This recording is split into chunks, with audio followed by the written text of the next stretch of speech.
Hello everyone. सो इस video में हम पढ़ने वाले हैं गरीबी, निर्धनता और बेरोज़गारी के बारे में।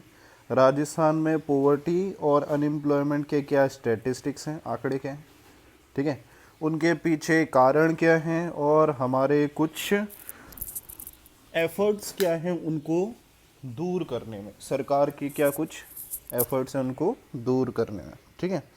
तो देखिए, पहली बात तो आपको निर्धनता के बारे में पता ही होगा।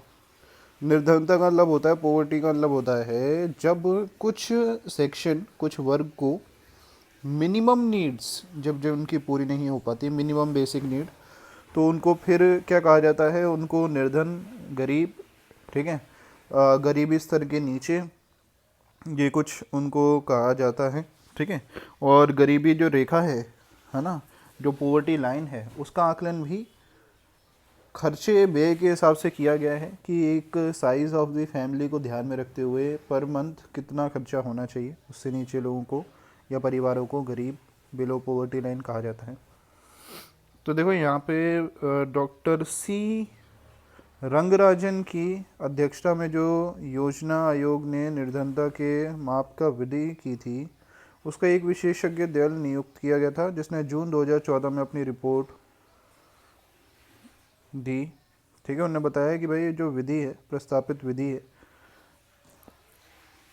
आधार पर विभिन्न राज्यों पर समस्त भारत के लिए निर्धनता के आंकड़े प्रस्तुत किए, ठीक है, जिससे यथास्थान उल्लेख किया जाएगा आगे जाके। अर्जुन सेन गुप्ता समिति ने अपनी असंगठित श्रम की भी रिपोर्ट में योजना आयोग के पूर्व सदस्य डॉक्टर NC सक्सेना के अपनी जांच रिपोर्ट में दिए थे। तेंदुलकर कमेटी थे, सुरेश तेंदुलकर के अंदर, उनने भी गरीबी के ऊपर अपने वो दिए थे report. Oxford poverty and human development association initiative ने UNDP की सहायता एक नई बहुआयामी निर्धनता सूचकांक, मल्टी डायमेंशनल पॉवर्टी इंडेक्स तैयार किया, जिसके तहत ग्लोबल लेवल पे जिस भी व्यक्ति की प्रतिदिन की आय $1.25 से कम है, ठीक है, तो उसके लिए जीवन यापन करना, शिक्षा, चिकित्सा और बाकी असेट्स का अपने परिवार से जोड़ रखना पॉसिबल नहीं है, ठीक है। तो ये ग्लोबल पोवर्टी लेवल है। अगर अपन इस ग्लोबल पोवर्टी के हिसाब से देखें ना, तो हिंदुस्तान की 70% से ज़्यादा, लगभग 80% जनसंख्या गरीब होगी, क्योंकि 100 रुपये प्रतिदिन का मतलब होता है 3,000। 100 रुपये प्रतिदिन का मतलब क्या हुआ कि भाई 30 दिन के हिसाब से 3,000 रुपये, तो 70% के आसपास, ठीक है। ये एक बंदे की है।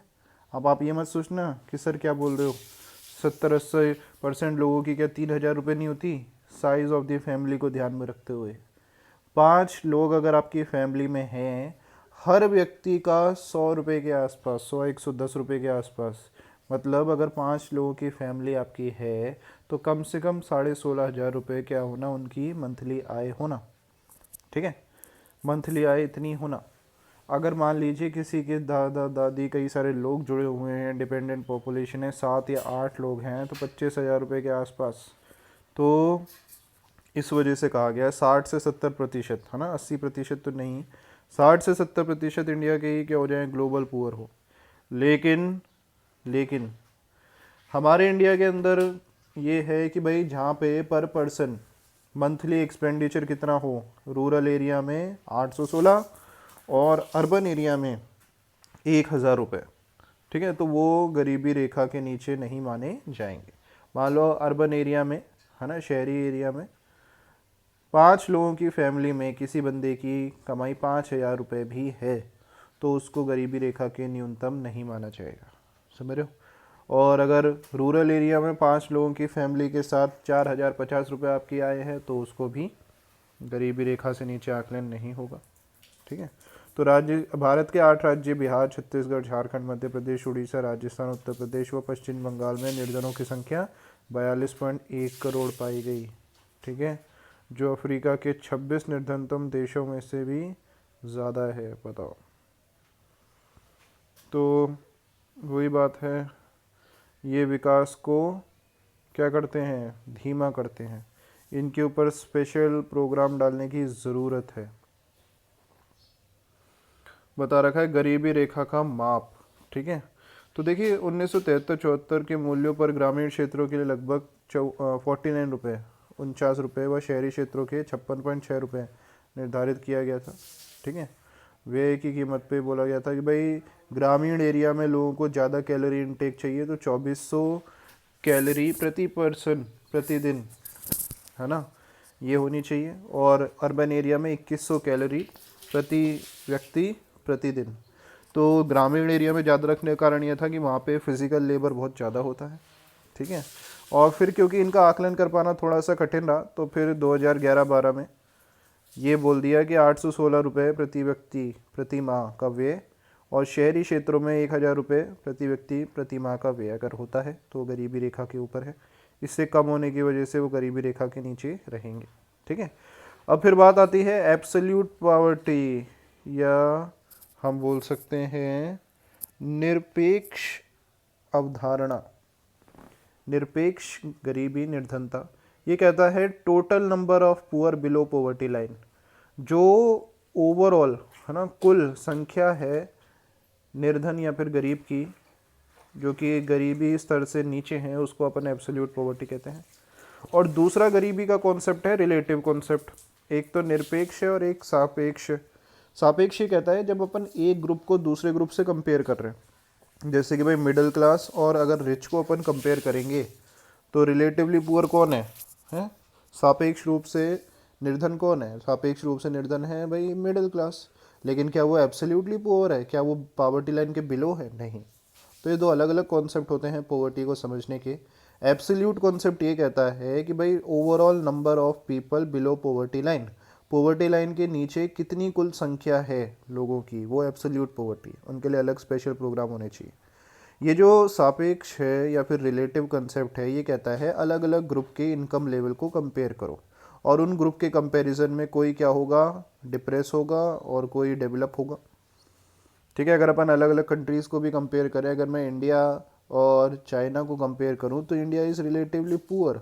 अगर मैं चाइना जर्मनी को करूं, जर्मनी फ्रांस को करूं, तो उनमें से ऑब्वियसली एक क्या होगा, रिलेटिवली पुअर दूसरे से, है।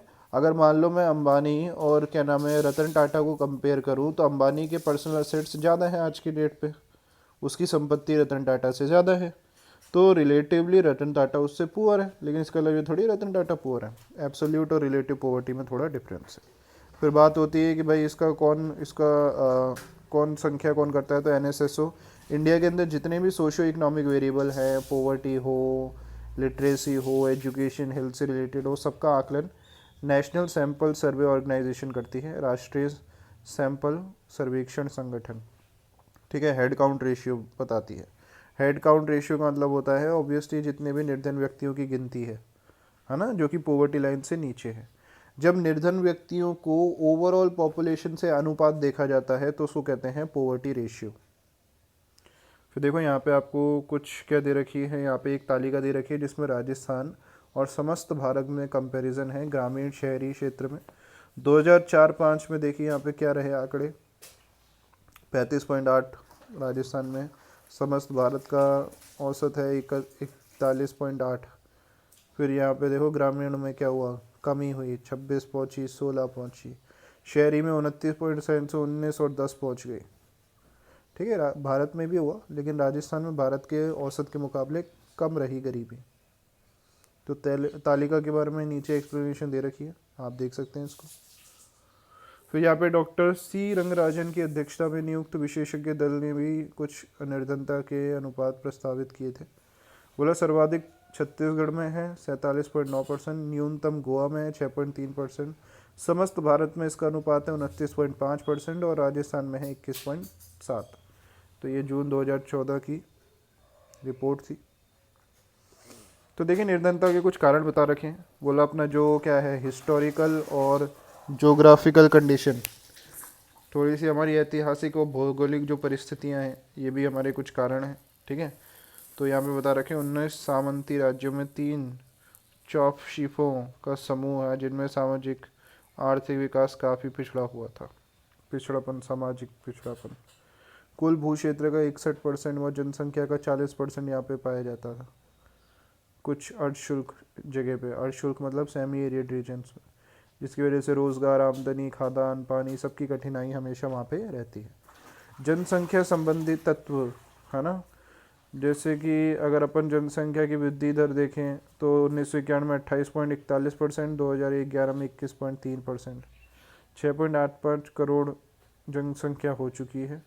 ग्रामीण जनसंख्या 5.15 करोड़ आकी गई और शहरी 1.7, है ना।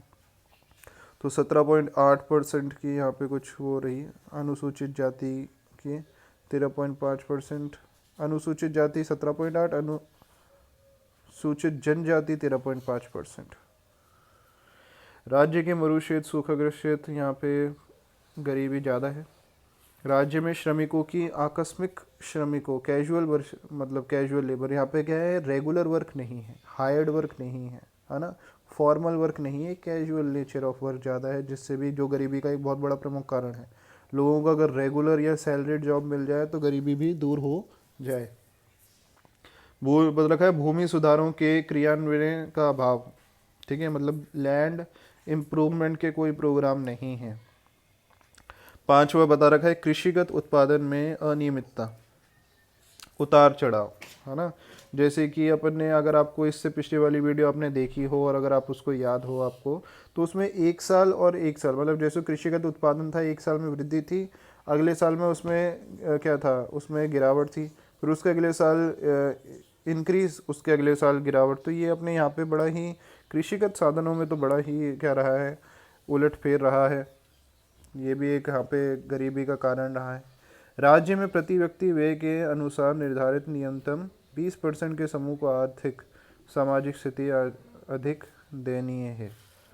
20% से ज़्यादा लोगों की प्रति व्यक्ति अगर अपन पर पर्सन पर कैपिटा एक्सपेंडिचर देखें तो बहुत ही कठिन है, दयनीय है।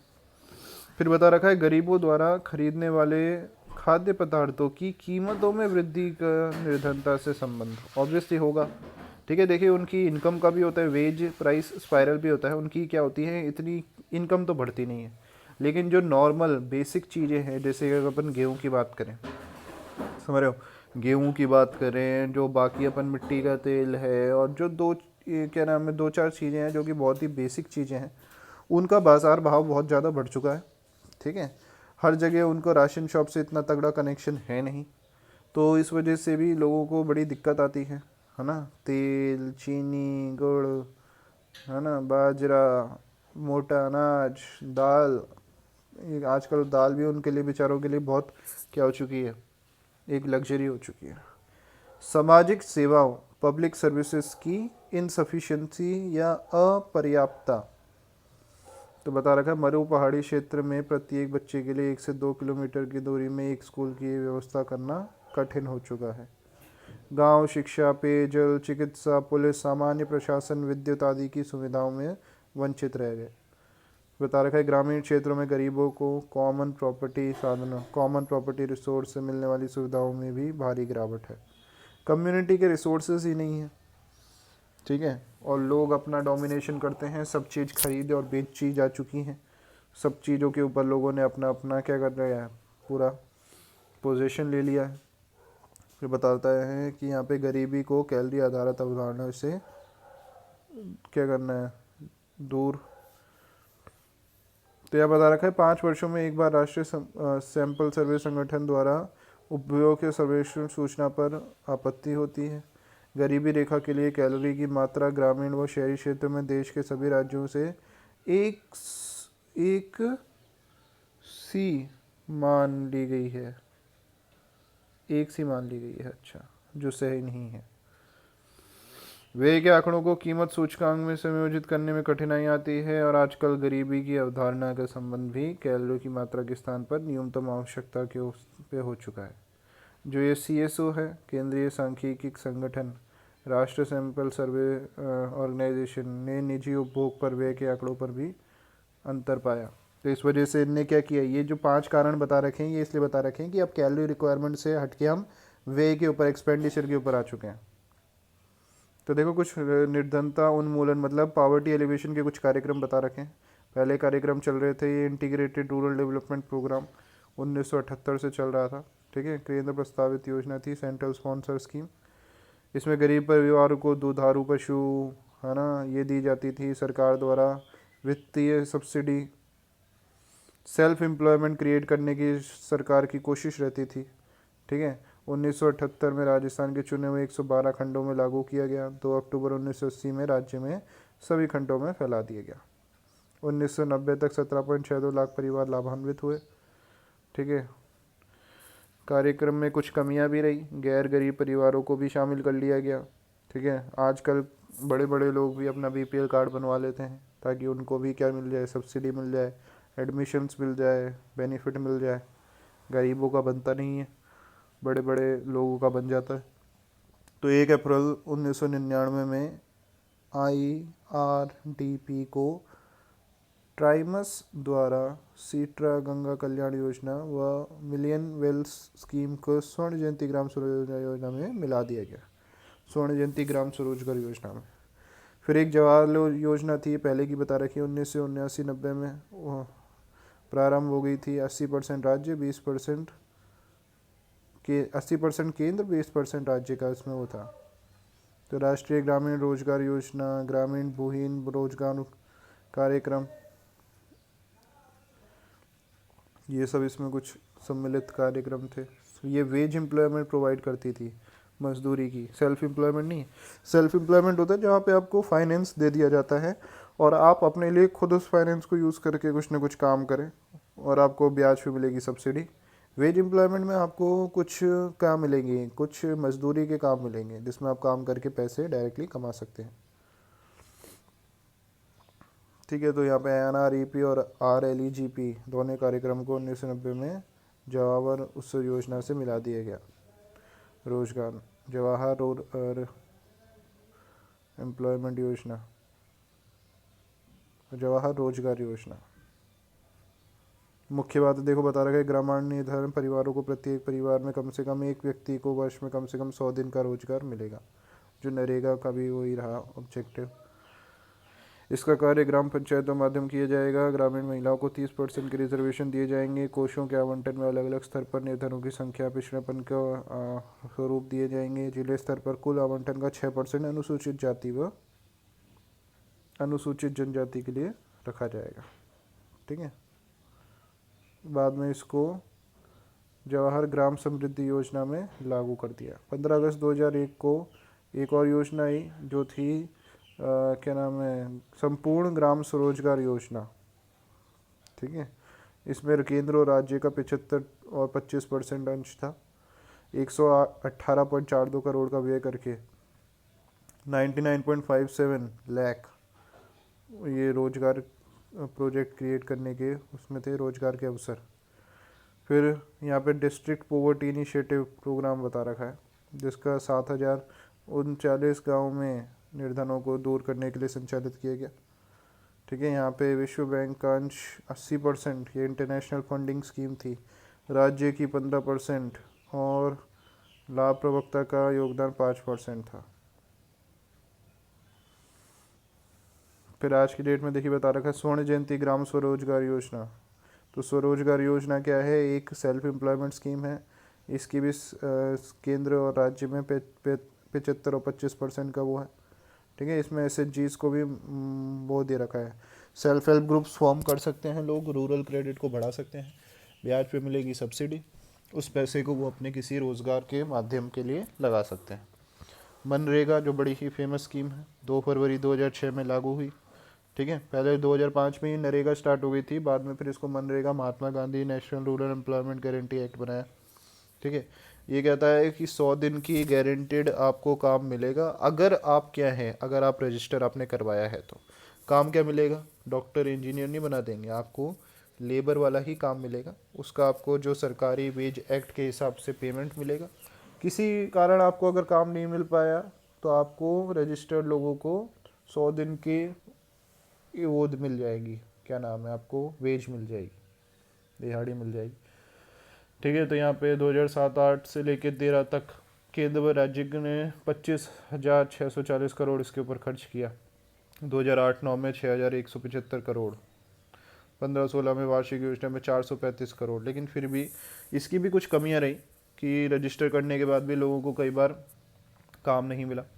ठीक है। पश्चिमी राजस्थान में निर्धनता निवारण का प्रोजेक्ट एम पावर। तो यहाँ पे जो जोधपुर, जैसलमेर, बाड़मेर, पाली, सिरोही, जालौर जिलों की में से प्रत्येक एक एक खंड को कुल 6 ब्लॉकों में किया। इसमें निर्धन परिवारों को, गरीब महिलाओं को सशक्तिकरण पे बल दिया, SC ST परिवार पे ज़्यादा। ठीक है। परिवार को सर्वेक्षण किया गया, सैंपल लिए गए, स्वयं सहायता समूह गठित किए गए। ठीक है। NGOs का यहाँ पे रोल रहा। फिर बता रखा निर्धनता निवारण में योगदान देने वाले अन्य कार्यक्रम भी हैं। अन्य कार्यक्रम आप एक बार इसको ऐसे ही पढ़ सकते हैं। ठीक है। कुछ सुझाव दे रखे हैं कि भाई किन किन चीज़ों से अपन राजस्थान की निर्धनता को दूर कर सकते हैं। भाई एम्प्लॉयमेंट जनरेशन करके, प्रोडक्टिव एम्प्लॉयमेंट, डिस्गाइज नहीं, प्रोडक्टिव एम्प्लॉयमेंट, है ना। जो साइज ऑफ फैमिली है वो कम होनी चाहिए, 2 चाइल्ड पॉलिसी होनी चाहिए, भूमि सुधार होना चाहिए, पंचायती राज, लोकतांत्रिक विविधीकरण, इनका क्या होना चाहिए, जिला नियोजन का पूरा अच्छा साकार रूप होना चाहिए। तो ये कुछ सुझाव हैं, इनमें से आप सुझाव देख सकते हैं। ठीक है ना। बस इतना ही आपको देखना है।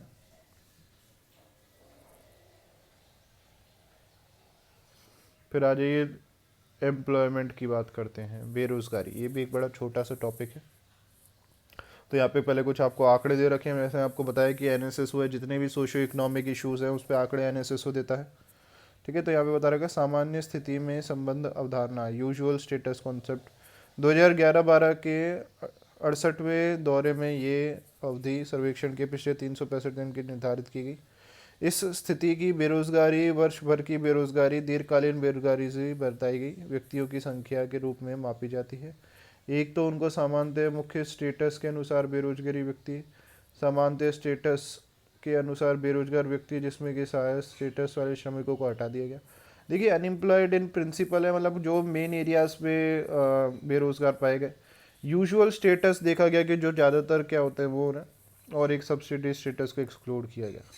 साप्ताहिक स्थिति में भी देखी गई, है ना। वीकली स्टेटस में काम की स्थिति पिछले 7 दिनों की अवधि में संवर्ग में देखी जाएगी। एक पीरियड को रेफरेंस पीरियड ले लेंगे, संदर्भ अवधि, और उसके काम से आपको कंपेयर करके बताएंगे कि इनके पास काम है। एक दैनिक स्थिति के संबंध में देखी गई डेली। दैनिक स्थिति में संबंध में अवधारणा में स्थिति के कार्य में पिछले 7 दिनों में प्रत्येक दिन के लिए रिकॉर्ड की जाती है। ठीक है। फिर देखिए 3 प्रकार की बेरोजगारी दिन में शामिल होते हैं। एक तो दीर्घकालीन बेरोजगारी, एक प्राय काम में कम लोग लगे लोगों में बेरोजगारी, और तीसरा है चालू दैनिक स्टेटस की प्राथमिकता। बेरोजगारी की दर 2011-12 में देखो बता रखी है। लेबर फोर्स, देखिए जब लेबर फोर्स वर्कफोर्स नहीं बन पाई तभी बेरोजगारी होती है। तो यहाँ पे आपको पहले तो रूरल, है ना, सामान्य स्टेटस जो यूजुअल वाले थे, अर्बन में सामान्य स्टेटस जो थे, और टोटल। तो पुरुष में देखिए 0.9, ठीक है, अर्बन एरिया में 3.2, महिला में 0.4, अर्बन में 2.5, और ओवरऑल आप देख सकते हैं पुरुष में ज़्यादा, महिलाओं में कम। तो बेरोजगारी के छोटे मोटे आंकड़े हैं। फिर देखिए यहाँ पे कुछ आपको बता रखा है। 2017-18 में राष्ट्रीय सैंपल या NSSO का जो था, इसने द्वारा संचालित सामयिक श्रम शर्तियों आंकड़ों के अनुसार राजस्थान में बेरोजगारी की दर 5.25% रही। ठीक है। 2011-12 में 1.2% की काफ़ी ऊंची पाई गई। 2017-18 के तुलनात्मक दृष्टि से राज्यों में बेरोजगारी की दर कुछ ये रही। केरल में देखो 11.4%, बिहार में 7.2, उत्तर प्रदेश में 6.4, गुजरात में 4.8, मध्य प्रदेश में 4.5। ठीक है। फिर देखिए एक बेरोजगारी होती है और एक होती है अल्प रोजगार, अंडर एम्प्लॉयमेंट, जहाँ पे व्यक्ति को कुल उसके पोटेंशियल या उस कुल काम के लिए इसको वर्क नहीं मिल पाता।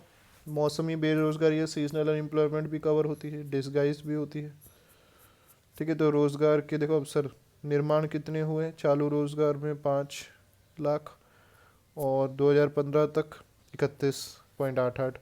वस्त्र, एक मैन्युफैक्चरिंग, एक टेक्सटाइल्स, और एक बता रखा है हेल्थ। तो टेक्सटाइल्स में 8.6 बढ़ के 2015 में 16.9 हो गए, और स्वास्थ्य देखभाल 1.4 से बढ़ के 4.7 हो गए। बाकी दे रखा पर्यटन, खाद्य, है ना, ऑटो मैन्युफैक्चरिंग, रत्न जवाहर दस्तकारी, तो इसमें आप सब में देख सकते हैं रोजगार के अवसर सभी में बढ़ते हुए हमको देखने को मिले। एक ऑटो व इंजीनियरिंग में थोड़ा गिरावट देखने को मिली, बाकी सब में बढ़ रहे हैं कॉन्स्टेंटली। ठीक है, तो ये रोजगार संबंधी योजनाएं देखिए, ज़्यादातर रोजगार संबंधी योजनाएं और जो गरीबी निर्धनता उन्मूलक थी वो सेम होती है। ठीक है, तो यहाँ पे राष्ट्रीय ग्रामीण रोजगार गारंटी योजना 2 फरवरी 2006 में लागू हुई थी, वही नरेगा की बात यहाँ पे कर रखी है। तो पोवर्टी एलिवेशन और अनएम्प्लॉयमेंट के सेम है। ठीक है, फिर 12वीं योजना तक रोजगार रणनीति कार्यक्रम देखो क्या क्या बता रखे हैं। प्रतिवर्ष प्रत्येक जिले में 2 रोजगार सहायता शिविर, बीड़ी श्रमिकों के लिए आवास स्कीम प्रारंभ, बंधुआ श्रम प्रणाली अधिनियम 1976 के तहत बंधुआ श्रमिकों की मुक्त किया गया, दक्षता जीविका के लिए राजस्थान मिशन, है ना, निर्माण उद्योग पर्यटन वाहन व्यापार वित्त सूचना प्रौद्योगिकी वस्त्र जेम्स, इन सब में बढ़ावा।